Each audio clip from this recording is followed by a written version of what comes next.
आज हम लोग वॉल्यूम चैप्टर से कुछ क्वेश्चन सॉल्व करने वाले हैं।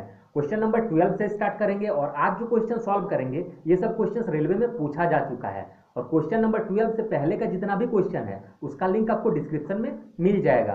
तो वीडियो स्टार्ट करने से पहले जो भी चैनल पर नए हैं चैनल को सब्सक्राइब जरूर करें। तो देखिए क्वेश्चन नंबर 12 बोल रहा है, एक 28 सेंटीमीटर ऊंचाई वाले और 6 सेंटीमीटर त्रिज्या वाले शीशे के बेलन से कितनी गोलियां बनाई जा सकती है। मतलब एक बेलन है, ठीक है, इस तरीके का एक बेलन है और इससे बोल रहा है बेलन को पिघलाएंगे, ठीक है, गोली बनाएंगे। इसका मतलब क्या है, इसको पिघला के गोली बनाएंगे। तो इसको गोली बनाएंगे तो कुछ इस तरीके का बनेगा, ठीक, गोल बनेगा। तो गोलियां बनाई जा सकती है। तो प्रत्येक गोली का व्यास दिया गया है 1.5 सेंटीमीटर। ये जो गोली बनाएंगे तो एक एक गोली का व्यास दिया गया है 1.5 सेंटीमीटर, मतलब यहाँ का डायमीटर दिया गया है 1.5, ठीक। तो डी दिया गया है 1.5, तो हम लोग रेडियस निकाल लेंगे। तो रेडियस क्या हो जाता है, d/2, ठीक है। तो डी का वैल्यू इतना दिया गया है और बाई 2 कर देंगे तो हम लोग का रेडियस निकल के आ गया। उसी तरीके से इसका भी वैल्यू दिया गया है, एक 28 सेंटीमीटर ऊंचाई वाले और 6 सेंटीमीटर त्रिज्या। तो इसका ऊंचाई कितना दिया गया है, 28 सेंटीमीटर। तो ये ऊंचाई हो जाता है और ये रेडियस। तो ऊंचाई दिया गया है 28 और रेडियस दिया गया है 6 सेंटीमीटर। यहाँ पे बोला गया है रेडियस मतलब त्रिज्या मतलब रेडियस दिया गया है, ठीक। तो कितनी गोलियां बनाई जा सकती है, तो कुछ गोलियां बना रहा है, एक गो गोली नहीं बना रहा है, कुछ गोलियां बना रहा है। यहाँ पे बोल रहा है कितना गोली बनाया जा सकता है, ठीक है, वही हम लोग को फाइंड करना है। तो हम इससे पहले वाला पार्ट में बताए थे कि कोई भी चीज को काट के गला के कोई दूसरा चीज अगर बनाएंगे तो दोनों का आयतन जो होगा वो इक्वल होगा, ठीक है। इसका मतलब ये है कि ये जो बेलन है इसका आयतन और जितना गोली बन रहा है उसका आयतन क्या होगा, बराबर होगा। तो ये बेलन है तो बेलन का आयतन क्या हो जाता है, πr²h। और ये बराबर किसका होगा, इसका आयतन के। तो ये गोला है तो गोला का आयतन होता है 4/3 πr³, ठीक, 4/3 πr³, इतना होता है। और ये आर हम पहचानने के लिए सिर्फ लिखे, ठीक है। तो इसको बड़ा कर देते हैं ताकि दोनों पहचान सके कि ये रेडियस इसका है और ये रेडियस इसका है। तो ये देखिए अभी बराबर नहीं हुआ क्योंकि एक ही को यहाँ पे लिए हैं, इससे कुछ गोली बनाया जा सकता है। तो एक गोली का अगर इतना होगा आयतन तो दो गोली का कितना होगा, ठीक है। मान लेते हैं इसका आयतन, इसको सॉल्व करेंगे, गोली का आयतन मान के सॉल्व करके अगर 2 आता है तो 2 गोली का कितना होगा, तो 2 × 2 हो जाएगा। अगर 3 गोली का कितना होगा, एक गो का अगर 2 हो रहा है तो 3 गो का 2 गुना में 3। तो यहाँ पे कितना गोली है वो हम लोग को पता नहीं है। तो एगो का आयतन अगर इतना निकला तो कुछ है, तो इसका मतलब क्या, मल्टीप्लाई एक्स करना पड़ेगा। तो टोटल का कितना आया, इतना आयतन हो रहा है और यहाँ पे इसका आयतन इतना हो रहा है। अब बोल सकते हैं दोनों बराबर है। तो वैल्यू पुट करेंगे और आंसर निकल जाएगा। तो देखिए पाई पाई काट सकते हैं हम लोग। इसका आर का वैल्यू 6 है तो स्क्वायर में है तो 6 × 6 2 बार लिखना पड़ेगा। इसका ऊंचाई देखिए 28 है, इज इक्वल टू देखिए 4/3 और r³। तो आर हम लोगों का कितना है 1.5/2, क्यूब दिया गया है, इसका मतलब 3 बार लिखेंगे 1.5/2, 1.5/2 ये 3 बार लिखना है। और x मल्टीप्लाई में है तो रहने देते हैं। अब इसको सॉल्व कर लेंगे हम लोग। तो ये 6 × 6 × 28 रहने देते हैं इक्वल टू के इस पार, और नीचे में जो है ये ऊपर में आ जाएगा, मतलब 3 2 2 और 2 ये सब ऊपर में आ गया। और ये सब जो है डिवाइड में चल जाएगा, मतलब 4 × 1.5 × 1.5 × 1.5 इज इक्वल टू एक्स। अब इसको हम लोग को सॉल्व कर लेना होगा। तो देखिए इसको सॉल्व करते हैं, पॉइंट हटाएंगे तो 10 आएगा, फिर ये भी हटाएंगे तो और एगो 0, ये हटाएंगे तो और एगो 0। तो इससे देखिए 4 का टेबल में ये 7 बार में, 3 का टेबल में ये 5 बार में, फिर देखिए कटेगा 5 का टेबल में 2 बार में 10, 2 गो 0, फिर 5 का टेबल में 3 बार में, 5 का टेबल में 4 बार में और एगो 0, फिर 5 का टेबल में 3 बार में, 5 का टेबल में 5 8 या 40। अब देखिए 3 का टेबल में ये 2 बार में कटेगा, 3 का टेबल में ये 2 बार में कटेगा, सब कट गया। अब ऊपर में जो बचा हम लोग को लिख लेना है। तो 2 × 2 × 7, 2 × 2 × 7 × 2 इन 1 2 3 गो 2 बचा है, ठीक है। तो 1 2 3 गो यहाँ पे 2 बचा है और एगो 8 है, इज इक्वल टू एक्स। नीचे में तो सब कट गया, बस मल्टीप्लाई करना है हम लोग का, आंसर आ जाएगा। तो हो जाएगा 2 2 × 4, 4 7 × 28। अब देखिए ये सबको मल्टीप्लाई जब हम लोग करेंगे तो आएगा 1792 इज इक्वल टू एक्स। मतलब इतना जो आया हम लोग का 1792, इतना को क्या बनेगा, गोला ही बनेगा, ठीक है, इतना गोली बनेगा। हम लोग का आंसर ये हो जाएगा। अब आगे क्वेश्चन बनाते हैं। क्वेश्चन नंबर 13 देखते हैं। इसमें दिया गया है किसी लंब वृत्तीय शंकु की तिर्यक ऊंचाई 10 मीटर और ऊंचाई दिया गया है 8 मीटर है, ठीक है। तो वक्र पृष्ठ क्षेत्रफल क्या होगा पूछा गया है। तो पहले शंकु बना लेते हैं। तो शंकु कुछ इस तरीके का बनता है, ये ऊंचाई हो जाता है और ये रेडियस, ये एच हो गया, ये रेडियस, ठीक है। और ये जो हो जाता है तिर्यक ऊंचाई, जिसको एल से हम लोग डिनोट करते हैं। तो दिया गया है लंबवृत्तीय शंकु की तिर्यक ऊंचाई 10 मीटर है। तिर्यक ऊंचाई मतलब एल, ये दिया गया हम लोग का 10 मीटर है और ऊंचाई दिया गया 8 मीटर। तो ये ऊंचाई है, ये कितना दिया गया 8 मीटर है, ठीक है। तो बोल रहा है वक्र पृष्ठ क्षेत्रफल क्या होगा। तो वक्र पृष्ठ क्षेत्रफल का इसका फॉर्मूला हो जाता है पाई आर एल। तो पाई को पाई ही रहने देते हैं, क्योंकि देखिए ऑप्शन में सब पाई में दिया गया है, ठीक है। जब ऑप्शन में पाई दिया रहेगा तब पाई को पाई ही रहने देंगे, और जब नहीं दिया रहेगा तब पाई का मान 22/7 तब लेना है। तो देखिए पाई रहने देते हैं और आर का वैल्यू देखिए यहाँ पे दिया नहीं गया है, तो जो हम लोग को निकालना पड़ेगा। तो यहाँ पे देखिए पाइथागोरस लगा सकते हैं हम लोग। ये ट्रायंगल बन रहा है, इसको हम लोग देखिए ट्रायंगल को हम लोग साइड में बना लेते हैं। तो ये क्या है, इसका वैल्यू दिया गया 10 और इसका वैल्यू दिया गया 8। तो ये रेडियस तो इतना ही है, तो इसका वैल्यू हम लोग इजीली निकाल सकते हैं पाइथागोरस से। तो होता ये है कि 10 का स्क्वायर करेंगे, फिर माइनस करेंगे 8 का स्क्वायर और रूट चढ़ा देंगे। ये वाला हम बताए थे कि कैसे निकालना है, ठीक है। इससे पहले भी मैंने बताया है और वो बहुत ही अच्छे से मैंने बताया है, ट्रिक से भी बताया है। तो उसको देखे तो ये अच्छा समझ में आएगा। तो देखिए इसको अब सॉल्व करेंगे तो 10 का स्क्वायर हो जाएगा 100, फिर 8 का स्क्वायर हो जाएगा 64। इसको सॉल्व करेंगे तो 36 और ये निकल के आ जाएगा 6 हो जाएगा, ठीक है। तो ये जो 6 हो गया, ये क्या आया, रेडियस आया। तो रेडियस के जगह पे हम लोग को 6 लिखना है और एल का दिया गया है 10। तो 6 × 10 हो जाएगा 60 पाई। ये हम लोग का आंसर हो जाएगा, ठीक है। और ये वाला पार्ट, ठीक है, मतलब ये वाला जो निकालना है, इसको मैंने पार्ट 1 पार्ट 2 ये सब वीडियो देखिएगा तो क्लियर हो जाएगा, किसी एक वीडियो में आपको मिल जाएगा ये। तो अब आगे क्वेश्चन को सॉल्व करते हैं। क्वेश्चन नंबर 14 देखते हैं। इसमें दिया गया है किसी बेलन के आधार की त्रिज्या 8 सेंटीमीटर और उसकी ऊंचाई 2 सेंटीमीटर है। तो एक बेलन पहले बना लेते हैं। तो बेलन कुछ इस तरीके से बन जाएगा, ये इसका ऊंचाई होता है और ये रेडियस होता है। ये हो गया बेलन। अब बेलन की आधार की त्रिज्या, मतलब ये आधार हो गया, इसका त्रिज्या दिया गया है 8 सेंटीमीटर, मतलब आर का वैल्यू जो है 8 सेंटीमीटर है। तो ये भी आर होगा, इसका भी वैल्यू 8 सेंटीमीटर होगा, ठीक है। और इसकी ऊंचाई दिया गया 2 सेंटीमीटर, मतलब ये वाला पार्ट h = 2 सेंटीमीटर ये दिया गया हम लोगों का। अब बोल रहा है इसे पिघलाकर 6 सेंटीमीटर ऊंचाई का शंकु बना रहे हैं। इसे पिघलाकर क्या बनाएंगे हम लोग, शंकु बनाएंगे। और शंकु कितना होगा, 6 सेंटीमीटर ऊंचा शंकु बना रहे हैं, मतलब शंकु का जो ऊंचाई होगा, ये वाला पार्ट ऊंचाई, ये होगा हम लोगों का 6 सेंटीमीटर। और नीचे वाला को क्या बोलते हैं, रेडियस। बनाया जाता है तो शंकु के आधार की त्रिज्या होगी, ये रेडियस जो है ये पूछा गया क्या होगा, ठीक। तो बहुत ही इजी क्वेश्चन है। कॉन्सेप्ट ये है कि किसी भी चीज को अगर पिघला के दूसरा चीज बनाएंगे तो दोनों का आयतन क्या होगा, इक्वल होगा। ऐसा मैंने बहुत बार बताया है। तो देखिए इसको हम पिघला के क्या बना रहे हैं, शंकु बना रहे हैं, तो दोनों का आयतन क्या होगा, इक्वल होगा। तो बेलन का आयतन का फॉर्मूला क्या हो जाता है, पाई आर स्क्वायर एच, और ये बराबर होगा इसका आयतन के। तो ये शंकु है और शंकु का आयतन होता है 1/3 पाई आर स्क्वायर एच। यहाँ पे भी देखिए हमने आर को अलग अलग लिखा है, आर को भी अलग लिखा है और एच को भी देखिए अलग लिखा है। मतलब यहाँ पे कैपिटल लेटर में लिखे हैं, यहाँ पे स्मॉल लेटर में लिखे हैं, और इसलिए लिखे हैं ताकि दोनों को पहचान सकें, ठीक। तो यहाँ पे भी कर देते हैं, ये एच कर देते हैं, ये आर बड़ा कर देते हैं। अब बस वैल्यू पुट करेंगे और हम लोगों का आंसर आ जाएगा। तो पाई पाई कट जाएगा।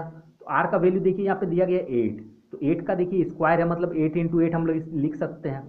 फिर मल्टीप्लाई में एच, एच देखिए 2 दिया गया है, और सारा वैल्यू देखिए सेंटीमीटर में है, यूनिट एक ही है, हम लोग को यूनिट चेंज करने का जरूरत नहीं पड़ेगा। फिर = 1/3, आर का वैल्यू यहाँ पे नहीं दिया गया है जो कि हम लोगों को निकालने बोला गया है, इंटू में एच, एच दिया गया 6। अब इसको लिखेंगे 8 × 8 × 2, और ये नीचे में 3 है तो ऊपर में जाएगा मल्टीप्लाई में, और ये दिया गया है मल्टीप्लाई में तो नीचे में आ जाएगा, मतलब डिवाइड में आ जाएगा, = आर स्क्वायर। अब कट जाएगा 2 का टेबल में 3 बार में, और 3 3 कट जाएगा, हम लोग क्या बचा 8 × 8 = आर स्क्वायर। अब स्क्वायर को अगर हटाएंगे तो इधर रूट चढ़ जाएगा, मतलब 8 × 8 = आर अगर लिखेंगे तो स्क्वायर हट जाएगा तो इधर रूट चढ़ जाएगा। अब रूट का मतलब क्या है, ये दोनों में से एगो निकल जाएगा, तो हम लोग लिख सकते हैं r = 8। ये हम लोग क्या होगा, आंसर हो जाएगा। और ये आंसर हम लोग किस में आएगा, सेंटीमीटर में सब था, तो ये हम लोग का किस में आएगा, सेंटीमीटर में आएगा, ठीक है। तो 8 सेंटीमीटर इसका रेडियस होगा। किसका रेडियस होगा 8 सेंटीमीटर, इस शंकु का, ठीक है। हम लोग का आंसर 8 सेंटीमीटर। अब नेक्स्ट क्वेश्चन बनाते हैं। क्वेश्चन नंबर 15 सॉल्व करते हैं। इसमें दिया गया दो सिलेंडरों का आयतन समान है। सिलेंडर मतलब होता है आपका बेलन, ठीक है। बेलन को इंग्लिश में सिलेंडर बोलते हैं। तो कुछ कुछ का हम लोगों को इंग्लिश में याद रखना है। जैसे कि घन को बोलते हैं क्यूब, घनाभ को बोलते हैं क्यूबाइड, ठीक है। तो सबका इंग्लिश में नाम हम लोगों को याद रहना चाहिए। तो दो सिलेंडर का आयतन समान है, तो इसका आयतन क्या होता है, फॉर्मूला, इसका आयतन का फॉर्मूला हो जाता है पाई आर स्क्वायर एच। और ये दो गो है और दोनों क्या है, बराबर है, तो ये भी क्या होगा, आर स्क्वायर एच। और दोनों में आर और एच हम लोग अलग अलग लिखेंगे, और अलग इसलिए लिखेंगे कि ताकि दोनों को पहचान सके, ठीक है। तो दो सिलेंडरों का आयतन समान है। अब समान बोला गया इसीलिए दोनों का आयतन लिखे, और समान मतलब बराबर कर देना है। अब बोला गया इनकी ऊंचाई का अनुपात 1 और 2 है, मतलब इसका ऊंचाई 1 है और इसका ऊंचाई 2 है, इतना ही दिया गया है। तो बोल रहा है त्रिज्या का अनुपात क्या होगा, मतलब आर वाला पूछा गया है। तो देखिए पाई पाई हम लोग काट सकते हैं, बचा आर स्क्वायर, तो रहने देते हैं, यहाँ पे कुछ नहीं, मतलब मल्टीप्लाई में है, is equal to R square, ये मल्टीप्लाई में है। अब देखिए आर स्क्वायर को लिख लेते हैं, और ये आर स्क्वायर जो है इक्वल टू के उस पार में है, तो इस पार में आएगा तो क्या होगा, डिवाइड में चल जाएगा, क्योंकि ये मल्टीप्लाई में है, आएगा डिवाइड में। अभी 2 बचेगा और ये नीचे में चल जाएगा। अब इसको सॉल्व करेंगे तो R by R is equal to 2/1 लिखेंगे, और स्क्वायर को हटाएंगे तो इधर रूट चढ़ाना पड़ेगा। तो अब लिख सकते हैं R by R is equal to √2, ठीक है। √2 तो नहीं निकलेगा, तो √2 ही रह जाएगा, और √1 का 1 हो जाता है। तो √2/1 का मतलब क्या, √2 इज टू 1, ठीक है, मतलब √2/1, ये हम लोगों का आंसर होगा। अब आगे क्वेश्चन सॉल्व करते हैं।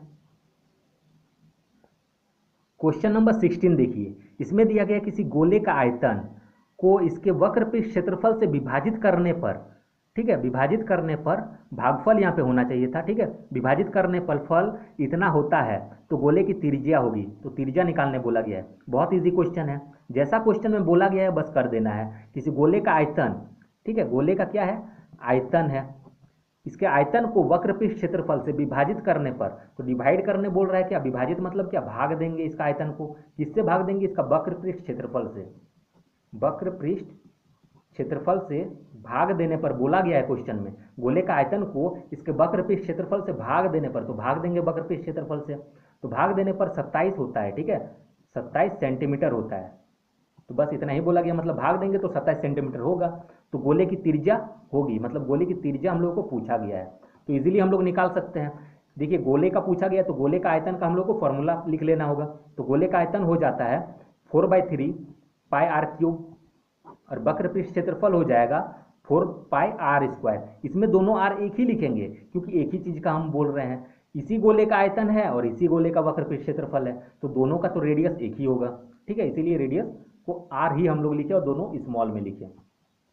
तो दोनों का फॉर्मूला हम लोग लिख दिए, इज इक्वल टू में 27। बस इसको सॉल्व करेंगे और आंसर आ जाएगा। अब देखिए पाई पाई कट जाएगा, 4 कट जाएगा, ठीक है, और ये आर स्क्वायर से ये वाला कट जाएगा, यहाँ पे एक आर बचेगा, ठीक है। तो ये हो जाएगा, हम लोग क्या बचा, r/3, ऊपर में क्या बचा, r/3, और ये इज इक्वल टू 27। तो इसको सॉल्व करेंगे तो r इक्वल टू क्या होगा, 27, और ये डिवाइड में है, इधर आएगा तो क्या हो जाएगा, मल्टीप्लाई में चल जाएगा। इसको मल्टीप्लाई करेंगे तो 81 आएगा, और ये किस में आएगा, देखिए ये सेंटीमीटर में था, तो ये आएगा हम लोगों का सेंटीमीटर में, तो 81 सेंटीमीटर हम लोग का आंसर हो जाएगा। अब देखिए ये वाला थोड़ा सा हम फास्ट सॉल्व कर दिए, ठीक है। तो जिसको ये समझ में नहीं आया वो इधर देखिए, इसको फिर से हम बताते हैं कैसे सॉल्व करना है स्टेप वाइज।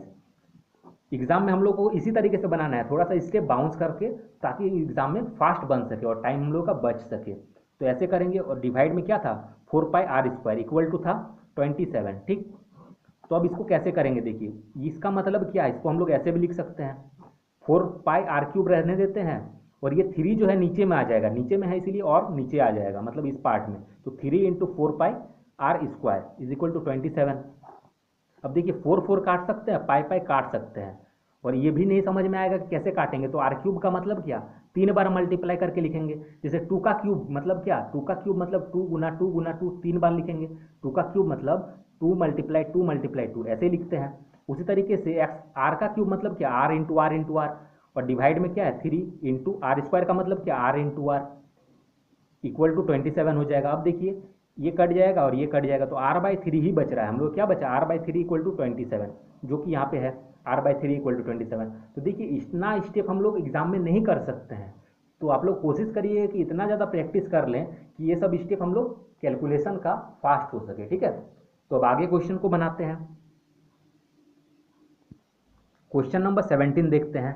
इसमें दिया गया है 3 सेंटीमीटर व्यास की गोलाकार गेंद को पिघलाकर 3 गोलाकार गेंदें बनाई जाती है। देखिए इसमें भी पिघलाकर गेंद बना रहे हैं, तो क्या होगा, आयतन इक्वल होगा।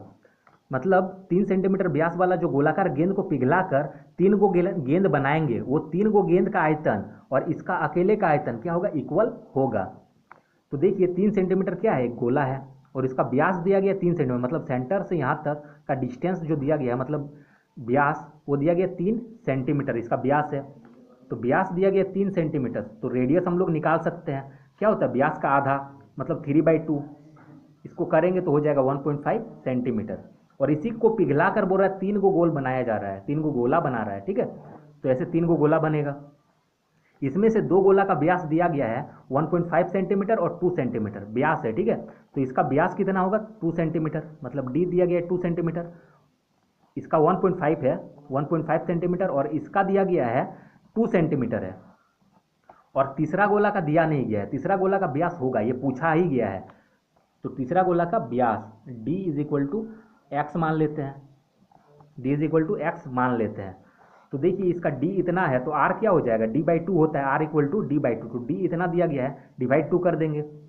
उसी तरीके से इसका भी निकाल सकते हैं, 2/2 करेंगे, इसका भी निकाल सकते हैं। तो ये क्या हो जाएगा, r x/2 मतलब d/2, ठीक है। x d का वैल्यू तो x है, तो इसलिए x/2। अब देखिए सबको तो हम लोग r नहीं लिख सकते हैं, पहचानना मुश्किल हो जाएगा, इसीलिए यहाँ पे 1, 2 और 3 कर देते हैं ताकि तीनों को पहचान सके, ठीक है। तो देखिए ये कट जाएगा 1 बार में, तो r2 जो है 1 आया। ये सब भी हम लोग डिवाइड करके छोटा कर सकते हैं, लेकिन कोई ज़रूरत नहीं है, डायरेक्टली हम लोग अब सॉल्व करेंगे। तो हम बताएं क्या अभी कि ये वाला गोला से पिघला कर क्या कर रहे हैं, 1, 2, 3 गो हम लोग बना रहे हैं गोला। तो एक गो गोला से पिघला कर हम लोग जितना भी चाहे गोला बनाएं, वो सब का जो आयतन होगा और इस अकेले गोले का आयतन क्या होगा, बराबर होगा, ठीक। इससे पहले वाला क्वेश्चन सब में भी मैंने बताया था कि कोई भी चीज़ को गला के पिघला के कोई दूसरा चीज़ अगर बनाते हैं तो उस सब का आयतन और जिस चीज़ से पिघला के बना रहे हैं उसका आयतन बराबर होगा। मतलब इसका आयतन और ये तीनों का मिला के जो आयतन होगा बराबर होगा। तो इसका आयतन क्या होगा, ये गोला है और ये सब भी गोला है, तो गोला का आयतन हो जाएगा 4/3 पाई r3। तो यहाँ पे हम बड़ा R लिख लेते हैं ताकि पहचानने में ईजी हो, ठीक, इसीलिए r3 लिखे। और इसका आयतन और ये तीनों का आयतन मिलाएंगे तो इक्वल होगा। तो इक्वल कब होगा, जब ये तीनों का आयतन मिलाएंगे। तो ये भी गोला है, इसका भी फॉर्मूला क्या हो जाएगा, 4/3 पाई r3, और इसका भी क्या हो जाएगा 4/3 पाई r3, और इसका भी 4/3 पाई r3। तीनों का इतना हो गया, इसका इतना, इसका इतना और इसका इतना। अब तीनों को मिलाएंगे तो जितना आयतन होगा इस अकेले का आयतन उतना होगा, बराबर होगा ये, ठीक है। अब ये देखिए r लिख दिए हम, तो यहाँ पे 1, 2, 3 लिख देते हैं तो पहचान सकते हैं इस। अब इसको सॉल्व कर लेते हैं हम लोग, तो इसको लिखेंगे 4/3 पाई, r का वैल्यू देखिए इसका दिया गया है 1.5, तो लिख देंगे 1.5 का क्यूब।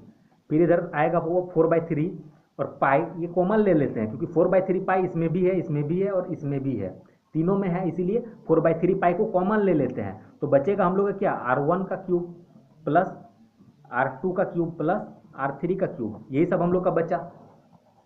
अब देखिए 4/3 कट जाएगा, पाई पाई कट जाएगा, तो यहाँ बचा हम लोग क्या 1.5 का क्यूब। ये आप लोगों को निकालना पड़ेगा और इसका वैल्यू आएगा 3.375।